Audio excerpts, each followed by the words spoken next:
ഇവിടെ നിയമസഭ ഇന്നത്തെ പ്രസംഗത്തിൽ പരിണിതപ്രജ്ഞനായ ശ്രീ തിരുവഞ്ചൂർ അദ്ദേഹം പറയുകയുണ്ടായി, അദ്ദേഹത്തിന് ചരിത്രം അറിയാത്തത് കൊണ്ടല്ല, അദ്ദേഹത്തിന് യാഥാർത്ഥ്യം അറിയാത്തത് കൊണ്ടല്ല, കേരളത്തിന്റെ മുഖ്യമന്ത്രി നേരത്തെ മത്സരിച്ചതിനെ കുറിച്ച് 77 മത്സരത്തെ കുറിച്ച് അദ്ദേഹം പറയുകയാണ്. ചരിത്ര യാഥാർത്ഥ്യത്തെ മറച്ചു വെച്ചുകൊണ്ടാണ് പരിണിതപ്രജ്ഞനായ തിരുവഞ്ചൂർ അദ്ദേഹത്തിന്റെ പ്രസംഗം നടത്തിയത്.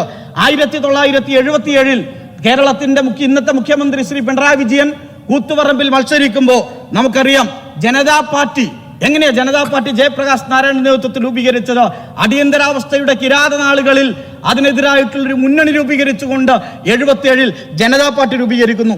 ജനതാ പാർട്ടിയിൽ ജനസംഘം ലയിച്ചിട്ടുണ്ട്. സർ, ചരിത്രത്തിൽ കൃത്യമായി പറയുന്നുണ്ട്, ജനസംഘം പിരിച്ചുവിട്ട് RSSുമായുള്ള ബന്ധം ഉപേക്ഷിച്ചുകൊണ്ടാണ് അന്ന് ജനതാ പാർട്ടിയിൽ ലയിച്ചത്.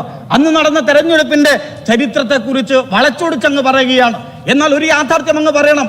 1977 ഉദുമയിൽ KG മാരാർ മത്സരിച്ചപ്പോ ആ തെരഞ്ഞെടുപ്പ് പ്രചരണത്തിന് നേതൃത്വം കൊടുത്ത ആൾ ഇന്ന് KPCCയുടെ പ്രസിഡന്റാണ്, ശ്രീ K സുധാകരനാണ്.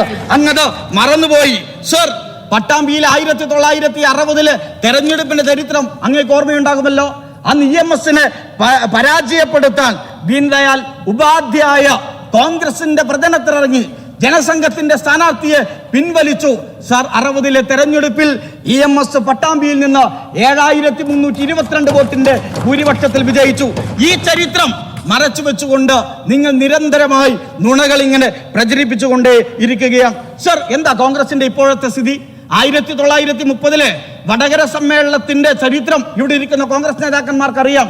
ഐത്തോത്തിനെതിരായി ശക്തമായ പോരാട്ടം നടത്താൻ പ്രഖ്യാപിച്ച ആ സമ്മേളനത്തിന്റെ ഓർമ്മകൾ നമ്മുടെ മുന്നിലുണ്ട്. ഗുരുവായൂർ സത്യാഗ്രഹം അതിന്റെ തുടർച്ചയാണ്. AKGയും കൃഷ്ണപിള്ളയും കേളപ്പനും നടത്തിയ ഐതിഹാസികമായ പോരാട്ടം. ഇന്ന് കോൺഗ്രസ് എടുക്കുന്ന സമീപനം എന്താ? ദേശീയ പ്രസ്ഥാനത്തിന്റെ പാരമ്പര്യം അവകാശപ്പെടുന്ന കോൺഗ്രസ് കേരളത്തെ പിന്നോട്ട് നയിക്കാനാണ് ഇപ്പോൾ ശ്രമിച്ചുകൊണ്ടിരിക്കുന്നത്.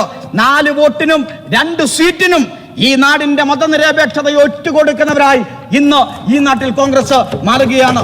അത് ലീഗ് കൂടി മനസ്സിലാക്കണം.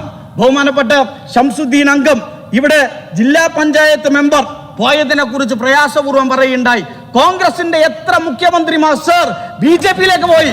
എന്തേ അങ്ങേ അതിന്റെ കണക്കിനെ കുറിച്ച് പറയാത്തത്? ജമാഅത്തെ ഇസ്ലാമിയെ കുറിച്ച് എന്താ ലീഗിന്റെ നിലപാട്? SDPI കുറിച്ച് ലീഗിന്റെ നിലപാട് എന്താ? അങ്ങ് പാലക്കാട് തെരഞ്ഞെടുപ്പിനെ കുറിച്ച് പറഞ്ഞു, ശരിയാണ്, ഞങ്ങളുടെ സീറ്റല്ല, നിങ്ങളുടെ സീറ്റ് തന്നെ.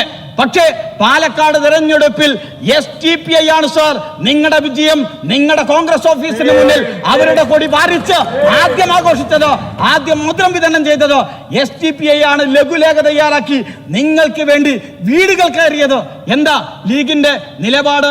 ലീഗ് കോൺഗ്രസിനെ ന്യായീകരിക്കേണ്ടതില്ല. നോക്ക്, വയനാട് തെരഞ്ഞെടുപ്പ് നടന്നു, പ്രിയങ്ക ഗാന്ധി വിജയിച്ചപ്പോഴോ അതുവരെ പച്ചക്കൊടിക്ക് അനുമതിയില്ലാതിരുന്നിട്ടുള്ളൂ. പക്ഷെ ജയിച്ചു കഴിഞ്ഞപ്പോ ലീഗിന് തന്നെ അനുമതിയില്ല. സ്വീകരണ പരിപാടിയിൽ ലീഗിനെ പങ്കെടുപ്പിച്ചില്ല. ലീഗ് നേതാക്കന്മാർ പറഞ്ഞല്ലോ, പാലം കടക്കുവോളം ലീഗിനെ മതിയോ എന്ന് ലീഗിന് തന്നെ ചോദിക്കേണ്ടി വന്നിട്ടുണ്ട്. അതാണ് കോൺഗ്രസ് എന്ന യാഥാർത്ഥ്യത്തെ നാം മനസ്സിലാക്കണം. RSSനോട് ചേർന്ന് നിന്നുകൊണ്ട് സമീപനം. ഇതാ കാവൽ നിന്നത് ആരാ? KPCCയുടെ പ്രസിഡന്റാണ്. RSSന്റെ ശാഖയ്ക്ക് യാഥാർത്ഥ്യം ലീഗ് മറന്നു പോകരുത്. ആരാണ് ഗോൾവാക്കറുടെ പടത്തിന് മുന്നിൽ മുട്ടുകുണിച്ച് നിന്ന് അനുശോചന യോഗത്തിൽ പങ്കെടുത്ത് ഫോട്ടോയ്ക്ക് മാല ചാർത്തി ദീപം കൊളുത്തിയത്? പ്രതിപക്ഷ നേതാവ് VD സതീശനാണ്. ഇതാണ് കോൺഗ്രസിന്റെ സമീപനം എന്നത് നാം മനസ്സിലാക്കണം.